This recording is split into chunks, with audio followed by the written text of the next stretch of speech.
கிச்சன்லேயே இந்த ஷெல்ஃப் மட்டும் பார்க்குறதுக்கு கொஞ்சம் அசிங்கமாக இருந்த மாதிரி இருந்துச்சு. ஸோ இதை எப்படி ஆர்கனைஸ் பண்ணலான்னு சொல்லிட்டு யோசிச்சு ஒரு ஐடியாவாக கண்டுபிடிச்சி இந்த மாதிரி எடுத்துகிட்டு வந்திருக்கேன். பார்த்திங்கன்னா ஸ்டெப் ரேக் மாதிரி ரெடி பண்ணலாம் அப்படின்னு சொல்லிட்டு அயர்ன் ராட் வந்து வீட்டில் இருந்துச்சு இந்த ஸ்கொயர் ஷேப்பில். ஸோ அதை வச்சு அப்படியே ஸ்டெப்பாக செஞ்சுக்கலாம் அப்படின்னு சொல்லிட்டு எடுத்திருக்கேன். பத்தாத அளவுக்கு பார்த்திங்க அப்படின்னா கார்ட்போர்டு வச்சு கொஞ்சம் ஸ்டெப் ரெடி பண்ணியிருக்கேன்.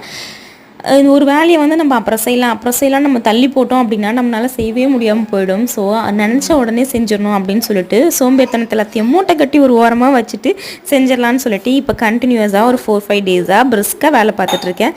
அதுவும் இல்லாமல் லீவுக்கு அம்மா வீட்டுக்கு போய் குளுக்கோஸ்லாம் போட்டு ஏற்றிட்டு வந்த மாதிரி ஃப்ரெஷ்ஷாக இருக்குது எனர்ஜி லெவல்.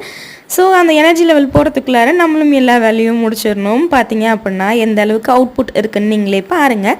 ஃபஸ்ட் இருந்தது நல்லா இருந்துச்சா இல்லை இது நல்லா இருக்கான்னு சொல்லிட்டு உங்கள் கமெண்ட்ஸை சொல்லுங்கள். வேற ஒரு வீடியோவில் பார்க்கலாம். Bye see all, take care.